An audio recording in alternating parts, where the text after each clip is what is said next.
की खासियत। यकूब उसका 3 बाब। ऐ मेरे भाइयों, तुम में से बहुत से उस्ताद ना बने, क्योंकि जानते हो कि हम जो उस्ताद हैं ज्यादा सजा पाएंगे, इसलिए कि हम सब के सब अक्सर खता करते हैं। कामिल शख्स वो है जो बातों में खता ना करे, वो सारे बदन को भी काबू में रख सकता है।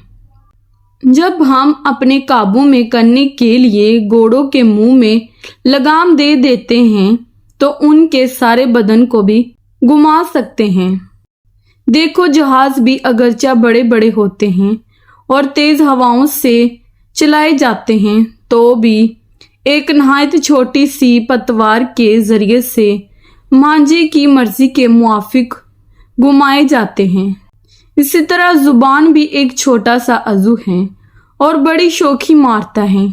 देखो, थोड़ी सी आग से कितने बड़े जंगल में आग लग जाती है। जुबान भी एक आग है। जुबान हमारे अज़ा में शरारत का एक आलम है और सारे जिस्म को दाग लगाती है और दायरे दुनिया को आग लगा देती हैं और जहन्नम की आग से जलती रहती हैं, क्योंकि हर किस्म के चुपाए और परिंदे और कीड़े मकोड़े और दरियाई जानवर तो इंसान के काबू में आ सकते हैं और आए भी हैं, मगर जुबान को कोई आदमी काबू में नहीं कर सकता। वो एक बला है जो कभी रुकती ही नहीं, जहर कातिल से बरी हुई है। इसी से हम खुदावंद और बाप की हम्मत करते हैं और इसी से आदमियों को जो खुदा की सूरत पर पैदा हुए हैं बद्दुआ देते हैं। एक ही मुंह से मुबारक बात और बद्दुआ निकलती हैं। ऐ मेरे भाइयों, ऐसा ना होना चाहिए। क्या चश्मे के एक ही मुंह से मीठा और खारी पानी निकलता है? ऐ मेरे भाइयों, क्या अंजीर के दरख्त में जैतून और अंगूर में अंजीर पैदा हो सकते हैं? इसी तरह खारे चश्मे से मीठा पानी नहीं निकल सकता। आलम बाला की हिकमत। तुम्हें दना और फहीम कौन है जो ऐसा हो वो अपने कामों को नेक चाल चलन के वसीले से उस हिलम के साथ जाहिर करे जो हिकमत से पैदा होता है। लेकिन अगर तुम अपने दिल में सख्त हसद और तफरके रखते हो तो हक के खिलाफ ना शेखी मारो ना झूठ बोलो। ये हिकमत वो नहीं जो ऊपर से उतरती है, बल्कि दुनियावी और नफसानी और शैतानी है। इसलिए कि जहाँ हसद और तफरका होता है वहाँ फसाद और हर तरह का बुरा काम भी होता है। मगर जो हिकमत ऊपर से आती है, अव्वल तो वो पाक होती है, फिर मिलनसार, हलीम और तरबियत पजीर, रहम और अच्छे फलों से लदी हुई, बेतरफदार और बेरिया होती है और सुलह कराने वालों के लिए रास्तबाजी का फल सुलह के साथ बोया जाता है।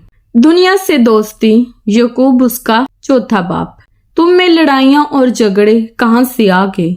क्या उन ख्वाहिशों से नहीं जो तुम्हारे अज़ा में फसाद करती हैं? तुम ख्वाहिश करते हो और तुम्हें मिलता नहीं, खून और हसद करते हो और कुछ हासिल नहीं कर सकते। तुम झगड़ते और लड़ते हो, तुम्हें इसलिए नहीं मिलता कि मांगते नहीं। तुम मांगते हो और पाते नहीं, इसलिए कि बुरी नीयत से मांगते हो ताकि अपनी ऐश व अशरत में खर्च करो। ऐ जना करने वालियों, क्या तुम्हें नहीं मालूम कि दुनिया से दोस्ती रखना खुदा से दुश्मनी करना है? बस जो कोई दुनिया का दोस्त बनना चाहता है वो अपने आप को खुदा का दुश्मन बनाता है। क्या तुम ये समझते हो कि किताब मुकद्दस बेफायदा कहती है जिस रूह को उसने हमारे अंदर बसाया है, क्या वो ऐसी आरजू करती है जिसका अंजाम हसद हो? वो तो ज्यादा तौफीक बख्शता है। इसीलिए ये आया है कि खुदा मगरूरों का मुकाबला करता है मगर फरोतनों को तौफीक बख्शता है। बस खुदा के ताबिया हो जाओ और अबलीस का मुकाबला करो तो वो तुमसे भाग जाएगा। खुदा के नजदीक जाओ तो वो तुम्हारे नजदीक आएगा। ऐ गुनाहगारों, अपने हाथों को साफ करो और ऐ दो दिलों, अपने दिलों को पाक करो। अफसोस और मातम करो और रो, तुम्हारी हंसी मातम से बदल जाए और तुम्हारी खुशी उदासी से। खुदा के सामने फरोतनी करो, वो तुम्हें सर बुलंद करेगा। एक दूसरे की ऐपचोई के खिलाफ तनबी। ऐ भाइयों, एक दूसरे की बदगोई ना करें। जो अपने भाई की बदगोई करता या भाई पर इल्जाम लगाता है वो शरीयत की बदगोई करता है और शरीयत पर इल्जाम लगाता है। और अगर तू शरीयत पर इल्जाम लगाता है तो शरीयत पर अमल करने वाला नहीं बल्कि उस पर हाकिम ठहरा। शरीयत का देने वाला और हाकिम तो एक ही है जो बचाने और हलाक करने पर कादिर हैं। तू कौन है जो अपने पड़ोसियों पर इल्जाम लगाता है? शेखी के खिलाफ तनबी। तुम जो कहते हो कि हम आज या कल फलां शहर में जाकर वहां एक बरस ठहरेंगे और सौदागरी करके नफा उठाएंगे और ये जानते नहीं कि कल क्या होगा।